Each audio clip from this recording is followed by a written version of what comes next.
मैं पवन शंखधार को अपने बीच में आवाज देना चाहता हूं कि लगा था रामलीला में जो वो दरबार किसका था। देव भैया, लगा था रामलीला में जो वो दरबार किसका था। अजी, दिल्ली में दिल इतना बड़ा दिलदार किसका था। मैं ऐसा सोचकर रातों में अक्सर सो नहीं पाता, जो बाबा पहनकर भागे थे वो सलवार किसका था। एक बार जोरदार तालियां बजाइए और अपने बीच में आवाज दीजिए, पवन शंखधार बधायूं। आप बहुत मन के साथ सुन रहे हैं। ये बहुत बड़े बड़े कवि हैं। ये सब 2000 और 1000 के नोट हैं। अपन 5 रुपए 10 रुपए का है, कहीं भी चला जाता है। लेकिन सबको पता होगा कि 1000 2000 की भर्जी आ रहे हैं। संजय पांडे गौहर साहब बड़े बड़े रचनाकार यहाँ पढ़ रहे हैं। शिखा शुक्ला जी पढ़ कर के गई हैं, बहुत अच्छा पढ़ती हैं। मैं एक दिन कहा, बहन जी आप बहुत सुंदर दिखती हो, बहुत सुंदर लिखती हो। कैसे? बोले भगवान ने बनाया है। मैंने कहा मुझे का गूगल से डाउनलोड किया है। मैं भी बहुत बढ़िया कवि, मैं बहुत बढ़िया कवि हूँ। एकदम झंडू बाम, तुरंत लगाओ तुरंत आराम। एक बार मन से जुड़ जाइए, आपके मतलब का कवि हूँ। अभी पिछले दिनों पीलीभीत में कब सम्मेलन चल रहा था। बैठो पंडित को भी साइन करो। मैं आपके प्राण ज़्यादा लंबे समय नहीं पीऊँगा, थोड़े थोड़े चूसने का काम करूँगा। सिद्धार्थ ने तमाम शहीद कर दिए, अब हमारा नंबर है।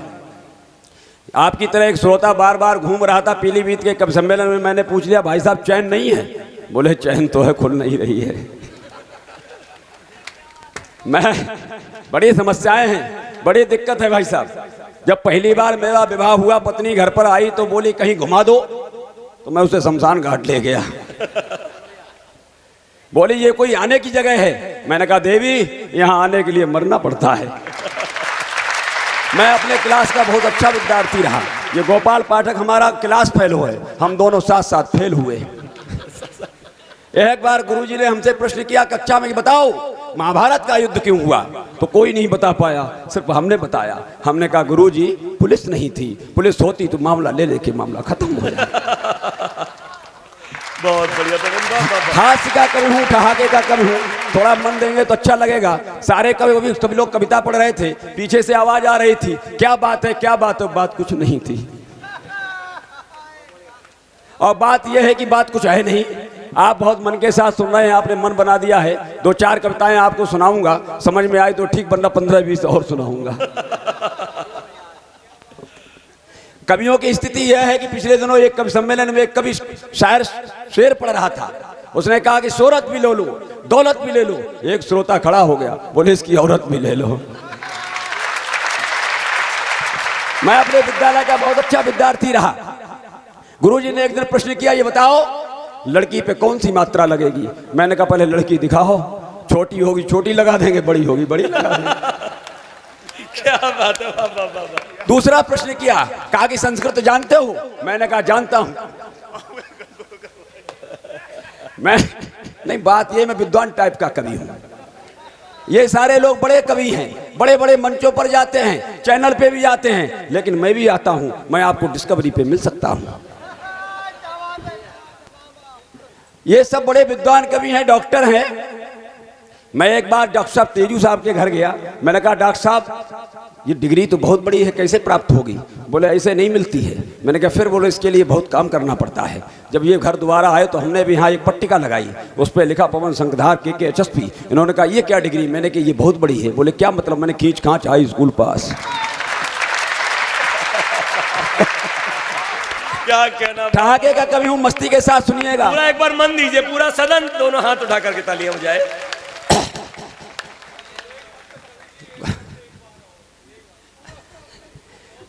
उन्होंने कहा कि ये कौन सी डिग्री है? मैंने कहा ये बहुत बड़ी डिग्री है। बोले क्या मतलब इसका है? के HSP का। मैंने कहा खींच खांच हाई स्कूल पास। गुरुजी ने कहा कि संस्कृत जानते हो? मैंने कहा जानता हूं। बोले बताओ विद्या धनम सर्वधन प्रधानम, इसका मतलब क्या होता है? मैंने कहा विद्या के लिए आया हुआ धन सब प्रधान का होता है।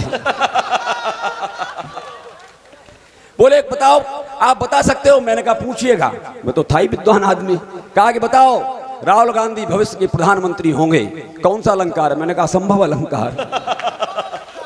मैंने कहा यह संभव अलंकार है। बोले एक और प्रश्न बताओ। मैंने कहा पूछिए। बोले काल कितने होते हैं? मैंने कहा आप प्रश्न करिए। बोले लालू ने चारा खाया, भविष्य बताओ। मैंने गोबर देगा। चलिए, आप बहुत मन के साथ सुन रहे हैं, कुछ ठाके की बात कर ली है, कुछ छंद की बात करिए, 2-4 कविताएं आपको सुनाता हूं मित्रों। अभी पिछले दिनों ये गोपाल पाठक के मैं घर गया, उन्होंने बड़ा सम्मान किया, विधायक जी बड़ा सम्मान किया, कढ़ाई पनीर, शाही पनीर, पता नहीं कौन कौन से व्यंजन खिलाए। अच्छा, बड़े लोग पनीर ही खाते हैं। फिर ये मेरे घर गए तो वो मैंने पूछा, भाई गोपाल जी क्या खाएंगे? बोले दादा जो आप खाएंगे। मैंने हम तो जूते खाते हैं।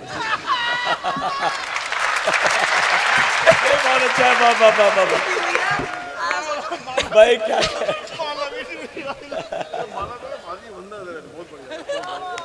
हम भी बड़े सुंदर थे, जब से सरकार ने आधार कार्ड शुरू किया तब से उसकी तरह मुंह बनाना पड़ता है। बहुत मन के साथ आप सुन रहे हैं। डॉक्टर साहब, एक दिन डॉक्टर साहब के दरबार क्लिनिक पर एक मरीज पहुंच गया। उसने कहा डॉक्टर साहब टाँका लगा लेते हो? बोले लगा लेता हूं। बोले चप्पल 3 दिन से टूटी, लगा दो। है ना विद्वान टाइप का कवि। बढ़िया, वाह वाह वाह। जब मेरी शादी के लिए पहली बार देखने वाले आए तो उन्होंने पूछा बेटा क्या करते हो? मैंने कहा कवि हूं। बोले पापा क्या करते? मैंने कहा वो भी कवि हैं। दादा क्या करते थे? मैंने कहा वो भी कवि हैं। बोले घर में कोई इंसान नहीं है। हालांकि उसके बाद एक रिश्ता तय हो गया, उस पर लड़की को देखने जाना पड़ा। तो पिताजी ने कहा कि ब्राह्मण हो, जब किसी के घर जाते हैं कुछ लेकर जाते हैं। हम कट्टा लेके चले गए, जमानत कली हुई है। ये बड़ी समस्या है कवियों के साथ। एक बहुत बड़ी प्रतियोगिता हुई, उसमें मैं अंतर्राष्ट्रीय कवि घोषित हुआ। एक गधे को आमंत्रित किया गया और कहा कि इस गधे से जो भी एक बार ऐसे गर्दन हिलवा देगा उसे 20,000 रुपए का पुरस्कार दिया जाएगा। उस प्रतियोगिता में ये लोग भी थे, लेकिन मैं नहीं हिलवाई। मैंने गधे से पूछा, गधा खड़ा किया गया, मैंने पूछा कविता सुनाऊं ना? दोबारा घोषणा हुई, बोले जो इस गधे से एक बार गर्दन ऐसे हिला देगा और एक बार मना करा देगा उसे 50,000 रुपए का पुरस्कार दिया जाएगा। मैंने कहा मैं करा दूंगा। मैं गया, मैंने गधे से कहा पहचाना? बोले हाँ। मैंने कहा कविता सुनाऊं? बोले ना। भाई क्या कहना, वाह वाह वाह वाह वाह वाह वाह। मैं बड़ा मतलब अच्छा कवि हूँ, ऐसा नहीं मैं एकदम झंडू बाब। मैंने आपसे पहले ही कहा था। एक दो छंद आप सुन लीजिएगा, बहुत मन के साथ आप सुन रहे हैं। ठाके की बात होगी कि भिन्न भिन्न रंग के हैं आए कवि शायरों हैं, इसीलिए मस्तबा सुहानी आज शाम है। आप बैठे हैं विधायक जी, आप बहुत अच्छे व्यक्ति हैं। पिछले दिनों हमारे यहाँ एक कुत्ते ने एक नेता काट लिया, कुत्ता मर गया।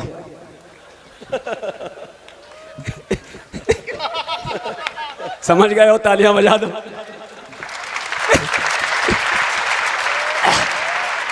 समाजवादी पार्टी की सरकार थी, हमने एक मुक्तक लिखा, समर्थन करना। विधायक जी भाजपा के समय में नहीं लिखा था, सपा के समय में लिखा था। मैं सुनाता हूं, सुनिएगा। किसी लायक नहीं थे जो, आपके लिए नहीं है, भाजपा के लिए नहीं है। मुझे घर भी जाना है।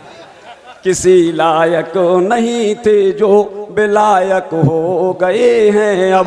किसी लायक नहीं थे जो बुलायक हो गए हैं अब। सहारा ढूंढते थे कल सहायक हो गए हैं अब। सहारा ढूंढते थे कल सहायक हो गए हैं अब।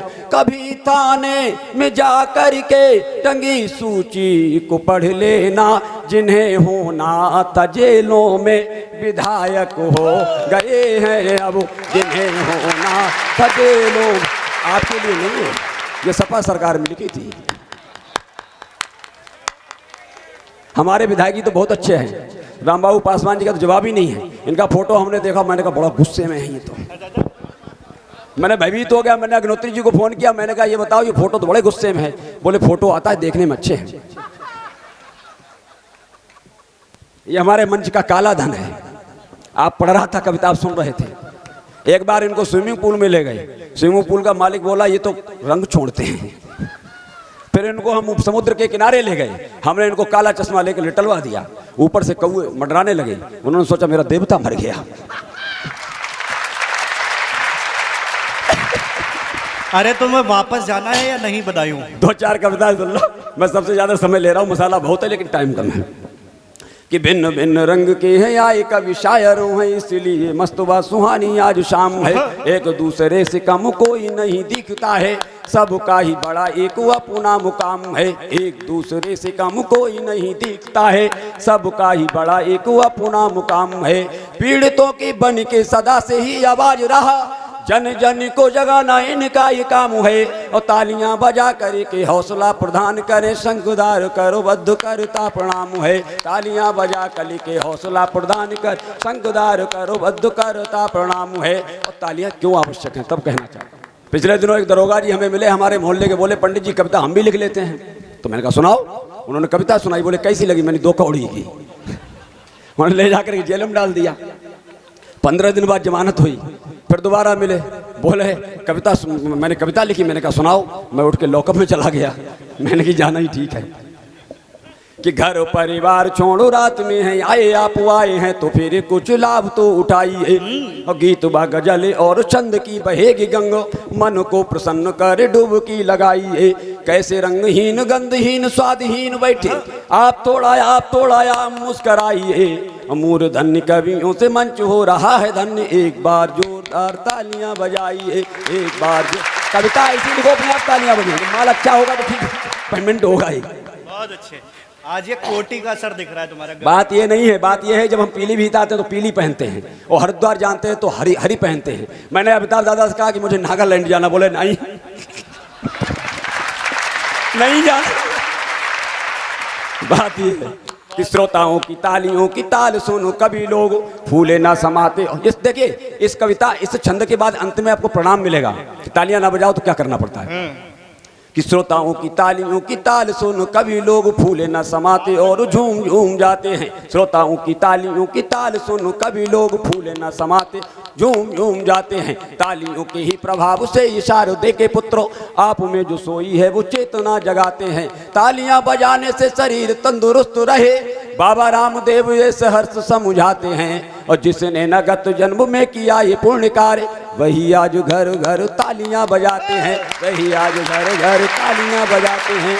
और देखें तालियां तो आपसे एक छंद देना चाहता हूँ मैं। एक छंद देता हूँ ओज का, उस नेता को मैं प्रणाम करना चाहता हूँ जिसने इस देश के लिए अपने बलिदान कर दिया। ये अच्छा है कि जिनकी कृपा से युवाओं का खून खौल उठा, ऐसे देव प्रिय आज तो उसको प्रणाम है। देश को आजाद कराने में प्राणदान किए क्रांतिकारियों के उस जोश को प्रणाम है। करो में तिरंगा लेके क्रांति की लगाई आग, मंगल के उस उद्घोष को प्रणाम है। और तुम मुझे खून दो आजादी में दिलाऊं तुम्हें, नेताजी सुभाष चंद्र बोस को प्रणाम है। नेताजी सुभाष चंद्र बोस को प्रणाम है। माता भारती पे आए संकट के बादल तो, माता भारती पे आए संकट के बादल तो, युवाओं में जोश भरी दिखती जवानी थी। शेखर भगत राजगुरु और बिस्मिल की मंगलों ने लिखो बाई शौर्य की कहानी थी। परतंत्र भारत स्वतंत्र करने के लिए जिनके मनों ने कुछ करने की ठानी थी, वो आज की युवाओं को संदेश देना चाहता हूँ। भ्रष्टाचार के खिलाफ खून में रवानी थी, भ्रष्टाचार के खिलाफ खून में रवानी थी। अंत में अट्टहास करा करके जाना चाहता हूँ मित्रों। एक घटना आपको सुनाता हूँ। मेरे गांव में बारात आई और मजा लेना, आनंद लेना। आपने देखा होगा लड़की वाले की तरफ से भी पंडित होता है, लड़के वाले की तरफ से होता है। अच्छा वो बना हुआ पंडित असली वाला नहीं था, वरना असली वाले मारेंगे। असली वाला नहीं था, नकली था। उसने जो खुशबू देखी घी की, उसका मन प्रसन्न हो गया। तो जो लड़के वाला पंडित था उसने जो गांव के घी, देसी घी की खुशबू देखी तो उसने मंत्र शुरू किया और उसने सेटिंग देखी। आप सेटिंग जानते होगे ना? हाँ, सेटिंग। तहसील में चले जाओ सेटिंग, SDM साहब के यहाँ चले जाओ सेटिंग, यहाँ सेटिंग, थाने में चले जाओ, बोले सेटिंग हो गई क्या? लेकिन शर्म की बात तब है जब विद्यालय में कही जाती सेटिंग हो गई क्या।